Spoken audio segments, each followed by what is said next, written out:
Natasha Del Toro. Welcome to TechCrunch. We're really excited to have you here today to talk about the future of AI and aviation. I don't know how many of you know, but the aviation industry is very slow to move. So I am joined here today by two people who are rewiring how this industry works using AI, and we're going to talk to them about how they're doing it.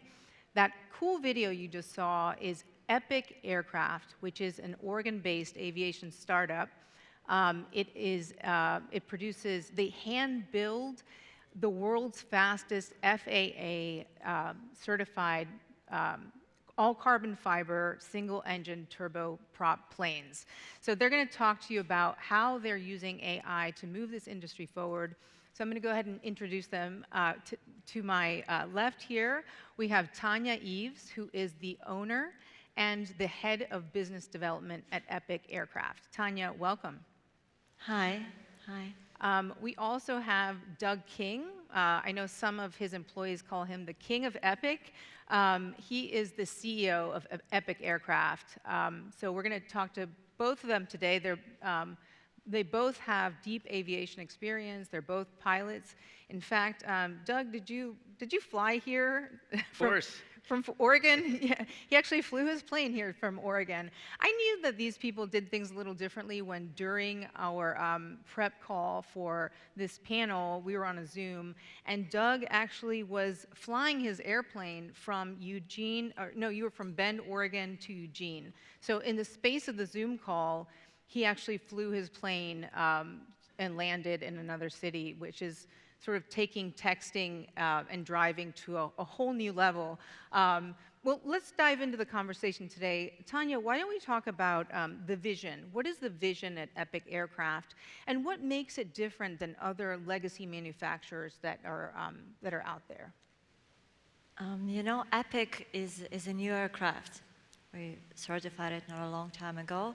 So for the last 20 years in the industry, they were certified under Part 23 General Aviation Certificate. Less than 15 aircraft in the last 20 years.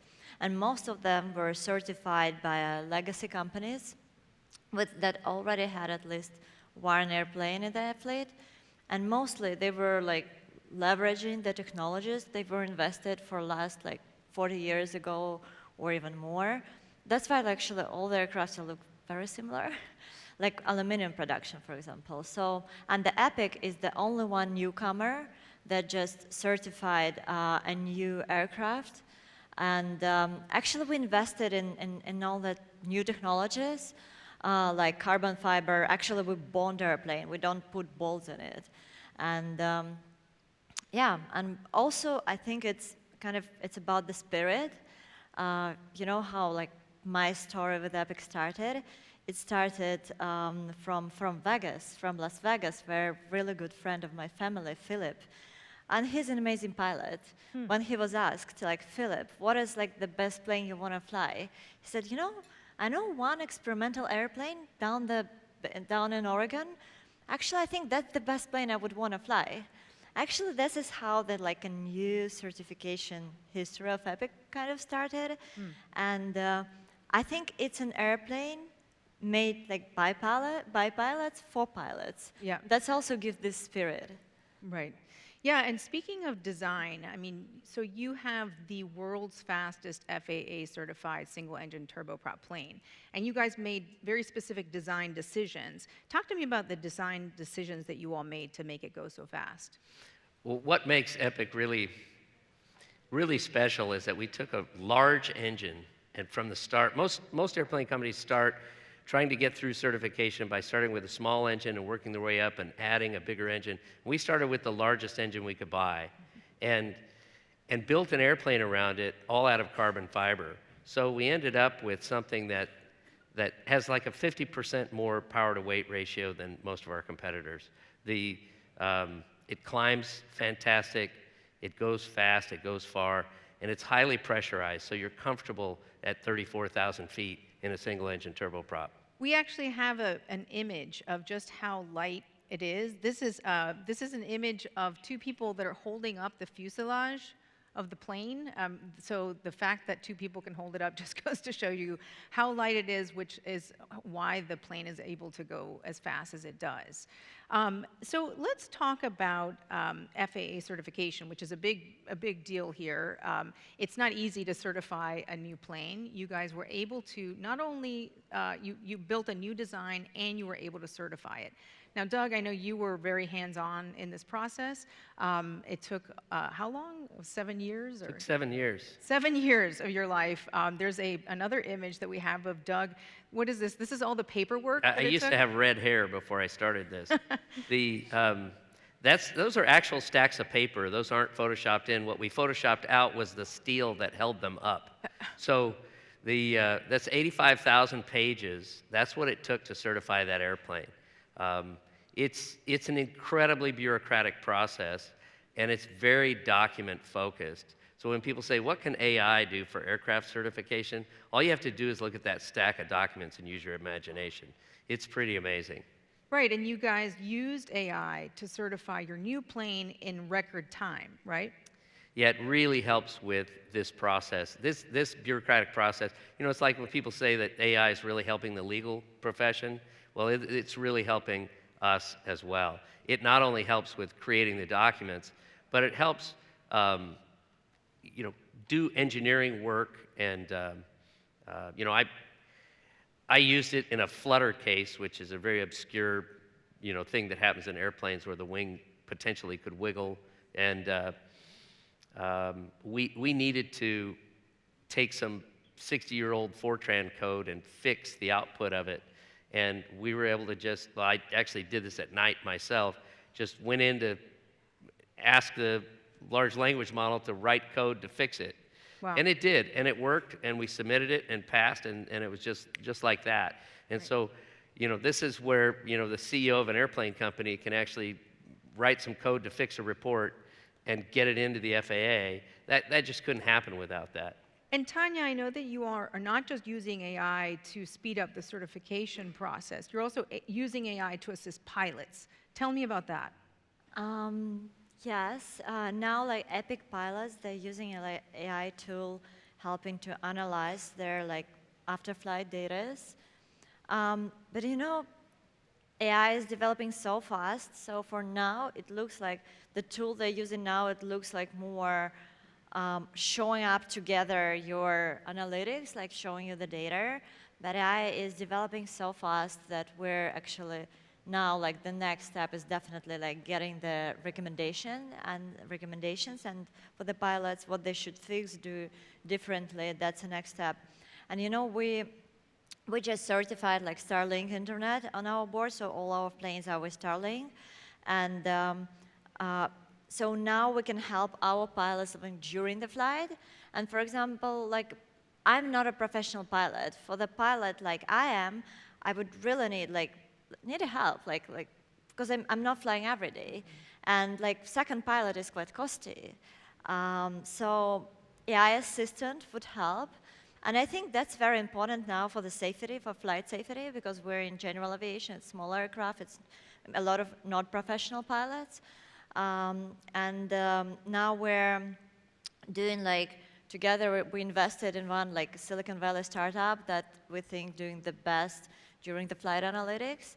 And now together with them, we're doing this in-flight AI pilot assistant. I can't call it co-pilot because it's regulated a lot, but it's gonna be a pilot assistant. And I think that's very important for flight safety. So that's going to open up flying to many more people, right? And it makes it safer and smarter. Now, okay, I don't know how many of you flew your own plane here today. I did not. I just took United Airlines. What is it? Obviously, flying your own plane is not something that is cheap, right? It's not easy to own one or to fly one. It just costs a lot of money. So what do you need to actually afford to fly one of these planes? Our plane? Okay, the plane is $5+ million, but I read a lot of news about compensation in AI companies. So I guess someone maybe here in TechCrunch should be able to afford it. And but anyway, like operation costs, they're quite low, so we're like less than 1,000 per 1-hour flight. And also we're now, we're launching like a new company like Fly Epic. So it's the company that helps people to have like a shared ownership of a fast private aircraft. And to use it only for the hours they need. So it will cost you like a $500,000. For $500,000, you can have like a private airplane that flies from San Carlos Airport and brings you to LA in 50 minutes and just use for the hours you want. And yeah, actually we're doing it we wanted to start from here. We're starting from San Carlos because we really wanted, like there are a lot of builders here, like a lot of builders in San Francisco now that are like actually kind of changing the world we see now. And we want to really give them this flexibility and this speed. Yeah, so we're trying to work on making kind of more accessible. And I mean, Doug, for people that are comparing you guys to a jet, for example, like why choose a single engine turboprop?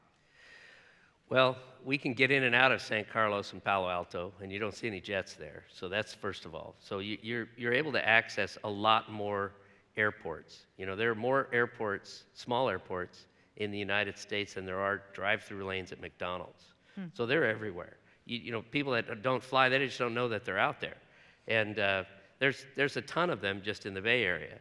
And it's very convenient to be able to fly near to where you want to go and to leave from where you want to leave.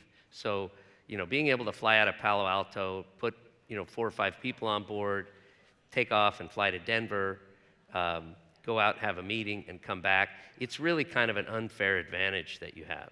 And I'm able to use it in our business, whereas other people get on the phone and complain to the suppliers, I'll fly out there and get in their factory and say what's going on. And it makes a huge difference to get personally involved. Face-to-face is really what we sell with airplanes. It's about getting there, pressing the flesh, and being there. And you can really make a difference. You get more sales, you get better deals, being face-to-face matters. And so how do I get that affordably fast? And a turboprop lets me do that where I don't feel guilty about it. At less than $1,000 an hour, that's a reasonable sum of money to spend to go and make things happen in your business. So it might be more attainable than some people might think. You all are making it more attainable. Now, you have pretty much mastered the turboprop. Tanya, what are you guys looking to disrupt next at Epic?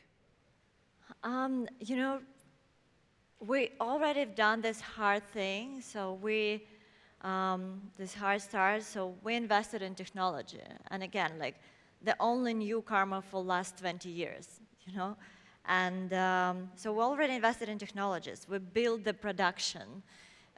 We built like an amazing team that actually certified the aircraft and delivered already more than 100 aircrafts. Like we have around 150 now flying in a sky together. And that's right. You guys just hit a huge milestone this year, selling your 100th airplane. Certified. Yeah. Certified plane. Together with kids. Yeah. Congratulations. That's a big deal. Yeah. And so I think that we kind of done this, we already passed this startup phase. So we did this hard thing, and we invested a lot in new technologies that we're kind of ready to leverage. Yeah, and the thing that carbon fiber allows us to do, it's really strong in tension, and that in an airplane means it allows us to more highly pressurize the cabin. And when you have a higher pressurization of the cabin, we can go higher. And we save about 2 gallons an hour per 1,000 feet that we go. So the higher we go, we save a lot of money. And what we envision is leveraging that certified carbon fiber technology to build higher, faster, farther flying airplanes. And faster, farther, and higher flying airplanes. That sounds great. And and that's gonna be like a really good edit to like what we are building now. We're trying to make the private flights under 1,200 for the current model, under 1,200 miles, like really more accessible to people, like to give it to more people, to make more people, to give the best price and product and the jet speed. And we can land in 15,000 airports, like jets can go to 3. So we're trying to be like the best under 1,200 miles. And I think we would be able to go further, yes. We can connect East and West Coast and add it to our product. And again, it's a disruptive aircraft that can make like a really difference how the private flights going to be. I guess my last question here is, what words you all were able to certify a new design, which is, like you all have said, is a really hard thing to do. What words do you have to other founders here who are trying to disrupt industries that are resistant to change, like the aviation industry? I would say you can't give up. I mean, it really takes a tenacious spirit to fight, the entrenched bureaucracy, the ideas, we've always done it this way. All of those things are all true in aviation, and it's hard. Aviation, you're defying gravity, so it's a big deal. But and they say all of our regulations are written in blood, so it's pretty important. So we take it very seriously, and I would say don't give up. I would add, I think when you want to like disrupt something, do something, like create something, you need to do what you love, what you're passionate about, what you really understand, because I mean, it's a long road and it's a complicated one. And you should really love what you do. Like both of us are pilots, we love airplanes, That's actually all I know, that's all I love. And I think you should be passionate, love, and understand what you do. Because it's a long and complicated road, and it's gonna be the moments when you would wanna give up, but you shouldn't. Right. I think we have time for one question. If anybody has a question for Doug and Tanya, I'd love to open up the floor to anybody who might have a question about AI and the future of aviation. I can't really see very well. Any questions? Oh, we got one back there. Are you looking at any hybrid power plants? Currently, it's really interesting when you look at hybrid. We've looked at what causes hybrid to work, and in aviation, it's very different than in cars, for instance. We are looking at it, but we're looking at it from a standpoint of the different type of configuration it allows you to do. So it allows you to put propellers where you normally wouldn't put them, and then you have to gain the efficiency from the loss of the conversion. And so that's been the challenge, is getting to that. Well, thank you guys so much for joining us here today. I think some of us maybe are going to leave wanting to fly one of these airplanes. I know I wish I could. We have a final video from Epic Aircraft. This is the team at Epic saying goodbye to everyone. And I just want to thank, again, Tanya and Doug for coming here today and teaching us about Epic and the future of aviation and AI. Thank you. Thank you.